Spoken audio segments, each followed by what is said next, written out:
Hello, I forgot to turn the mic on again. Hello, quiet and still. We were out on a bimble and not long back, I just made myself a fag and a slurpee, you know. And we were stood just looking at the trees. The leaves are starting to change now that we're in autumn, and it's not beautiful, but it's starting to get quite magical out there. Today is a bright, semi-sunny-ish day. Mr. Solarface is actually, he's doing better now than 10 minutes ago. So yeah, Mr. Solarface is there. But there's a stillness in the air, a beautiful, pure stillness in the air. And I closed my eyes and I just stood there. And it was lovely. Absolutely magical. Love it, love this time of year. So, while I get comfy, I'm having a slurpee, as I say. I'm having a fag.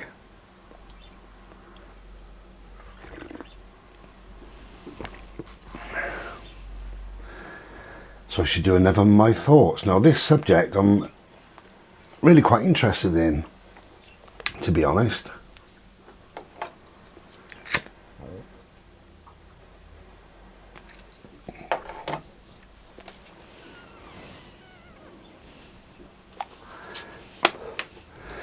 Okay, hello. So Chris C says, Brian, I'd like your thoughts on this. Do you think our ancestors have any effect on us today as people? Chris C, I'd like your thoughts on, do you think our ancestors have any effect on us today as people? Yes, they do. Absolutely they do.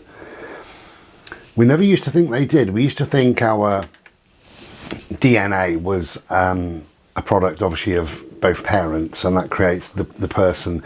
The person is a new, fresh individual that wouldn't be affected, obviously, by generations of people or going back in millennia, really, looking at various ancestors. That's not quite right now. What I'm interested in, one bit I'm interested in, is epigenetics. Epigenetics is, it's newish, 23 years I think. They started to, my dog made a funny noise. About 23, 24 years ago, they started to look into what they call an epigenetics, which is your DNA may possibly hold tags of who you are. So you can get somebody like a great footballer or a great musician. Both those people have 5 children each. And out of those 5, there may be one of those people that just has the same unique talent as the parent who's the footballer, or the parent who's the musician, or the artist, or whatever it may be. They don't follow that field just because that's what mum or that's what dad does, although sometimes that's the case. But sometimes they have this unique understanding of music, even as a child prodigy at the age of 3 can play the piano and the violin and what have you, and yet the parents can't.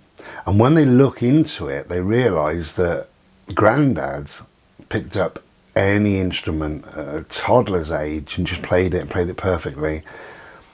So it's something that our ancestors are handing down. They're calling them tags. So it's epigenetics, if I can say it, epigenetics, and they're calling them tags. So my tags, if you like, come from my life, me, my environment, the things I do and all the rest of it. So I just stood in silence in nature. I've got a love for nature, but I've got a love for silence. I've got a love for art, and I love things like I call it my Slurpee coffee. I call it my Slurpee. dried fuel. I'm a smoker. I like to meditate, I like to read, I like quiet things. I love music, absolutely love music. So where did all that come from? Where did all of that come from? Now, the fascinating thing about epigenetic, I can't say the bloody word, can I? Epigenetics is the reason why they started doing some research and what have you. I'll tell you about the background of it in a minute, really. But the reason now why they're doing some sort of medical and scientific background on that is to look at obesity, is to look at diabetes, heart disease, and various illnesses, and even depression or anxiety or whatever. So they're looking at, could certain things have been handed down? Could these epigenetics contain tags from your grandfather? If I have dysthymia, right, so I have depression, could I trace my family tree back? You can't do this, but trace your family tree back 2, 3, 4, 10 generations and look into the medical records and find out that my granddad's granddad had dysthymia, or, I mean, it probably wasn't diagnosed then, but he had some form of depression. So thanks, granddad, you've handed that to me, you know. So they're now looking at these tags, and can they be handed down? And they think they can. I mean, I think it's fairly obvious by now that they can, but they're still doing research on it. It's still fairly new, 23, 24 years old. Excuse me. I remember seeing years and years ago, this is quite fascinating, but a guy went into some woods, and as he walked through the woods, there was lots of crows in there, and he put on a rubber mask of a bald-headed man, and he threw stones at the crows and shouted at them and knocked the trees and banged sticks onto the trees and made a hell of a row, and they'd become very scared of him. When he didn't have the mask on, he could walk through the woods and the crows were relatively silent.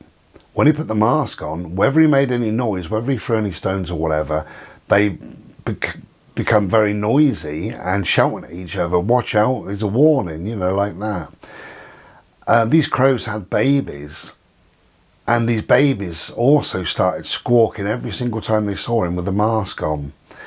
And scientists then thought, the parents telling the babies, be careful, there's a man with a mask, we must start shouting when he arrives.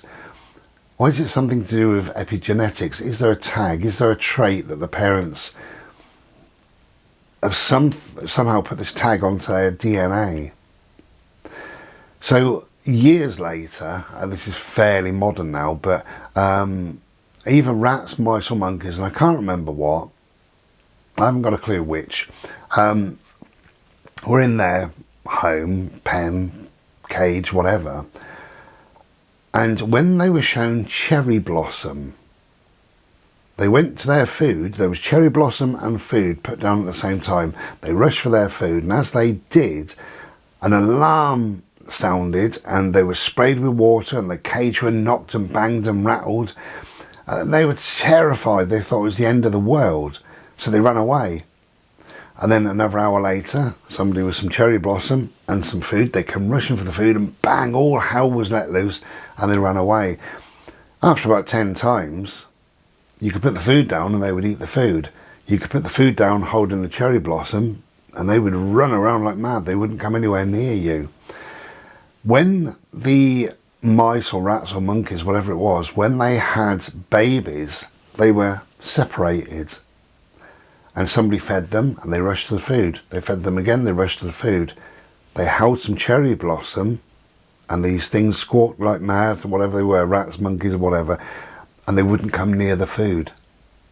So that was handed down in a DNA tag. It must have been, which we're calling epigenetics.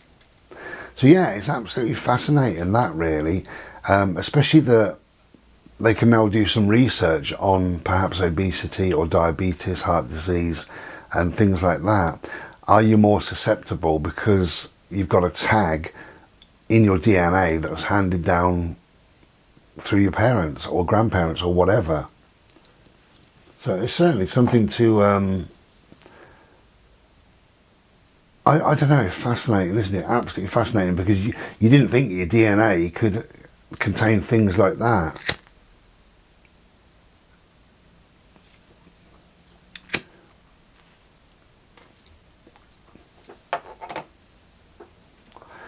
You know, you often get somebody in a family, and I've had lots of conversations with people, especially being on the road, who's a traveller, and I've said, does anybody else in your family travel, or your mum and dad?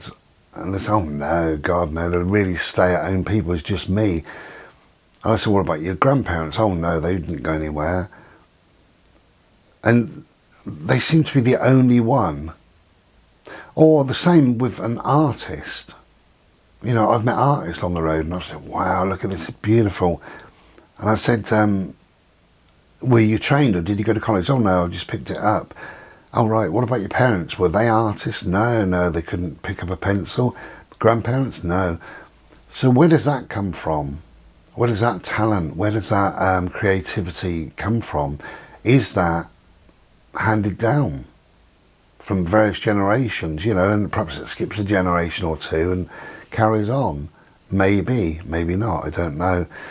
But yeah, epigenetics, do your research on that, because it's quite fascinating really, and it's changing all the time because they're still studying it. As I say, it's very new and very fresh. It's always been there. I believe the tags within the DNA have always been there, obviously, but they've only now just started to discover that.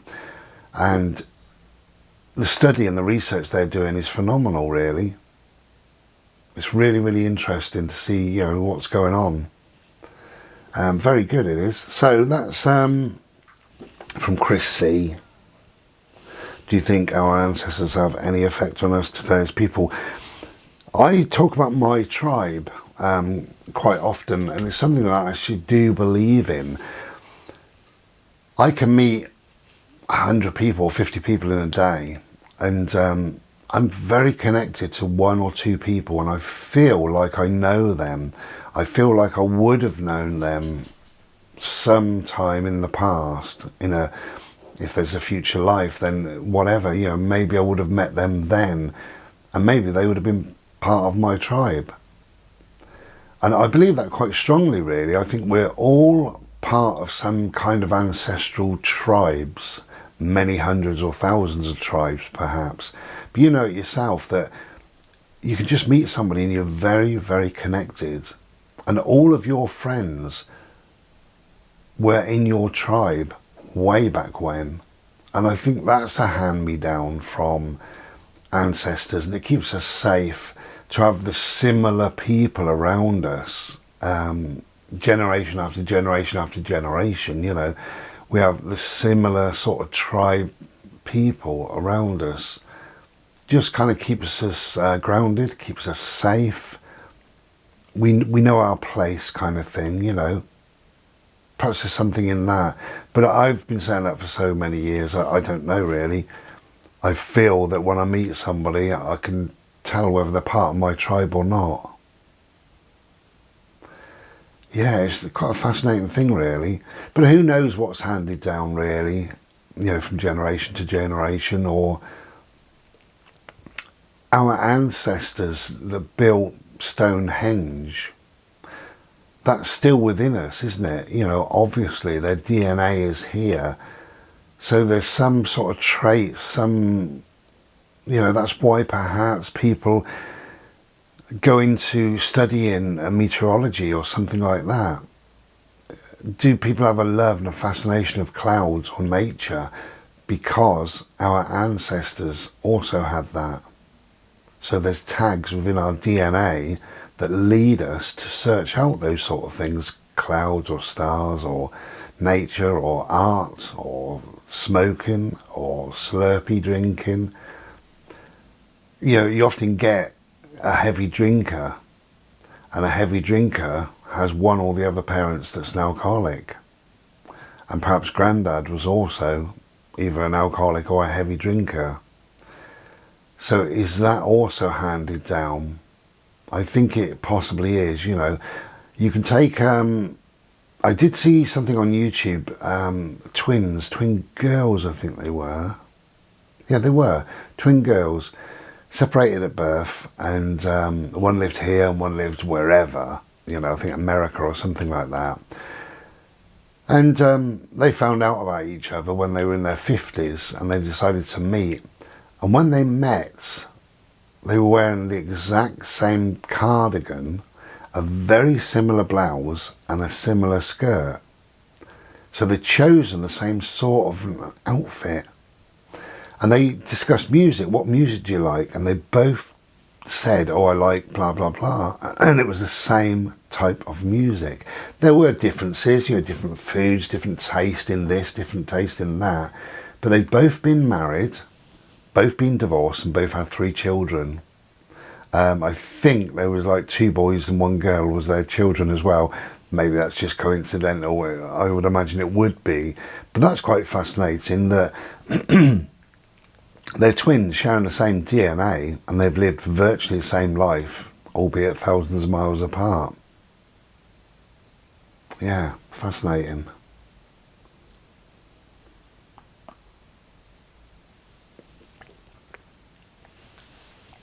Okay, I'm going to make a move because I've got a number of things to do today, and I've got some work on as well. And it's already 11:12. I was going to start work at 11, but anyway, whatever.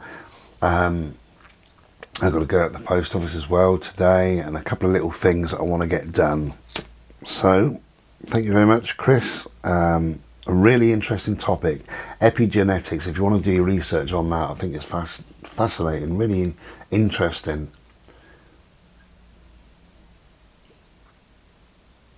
Can't get this fag going for the life of me. Change your lighter, change your luck.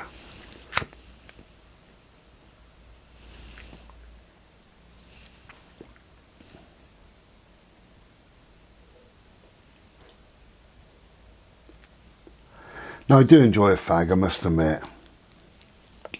Always enjoyed a bit of a smoke. I've got a pipe, and I have a pipe of an evening sometimes, not very often, but sometimes I do, and I enjoy that as well.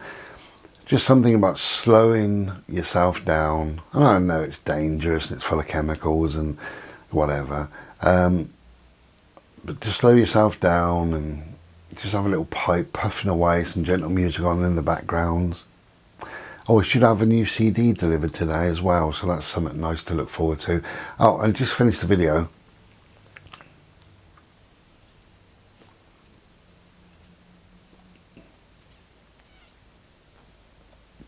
I keep getting asked about my book, the rerun. I have ordered a rerun, a reprint of my book.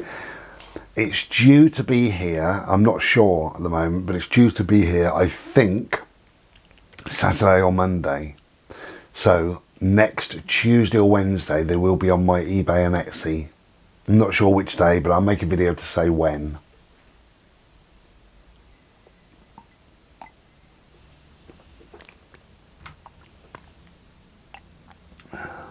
Right, take care of yourselves. If you can get outside, because at the moment it's mild and it's lovely. I know we've got a bit of a storm coming in apparently, but we'll see.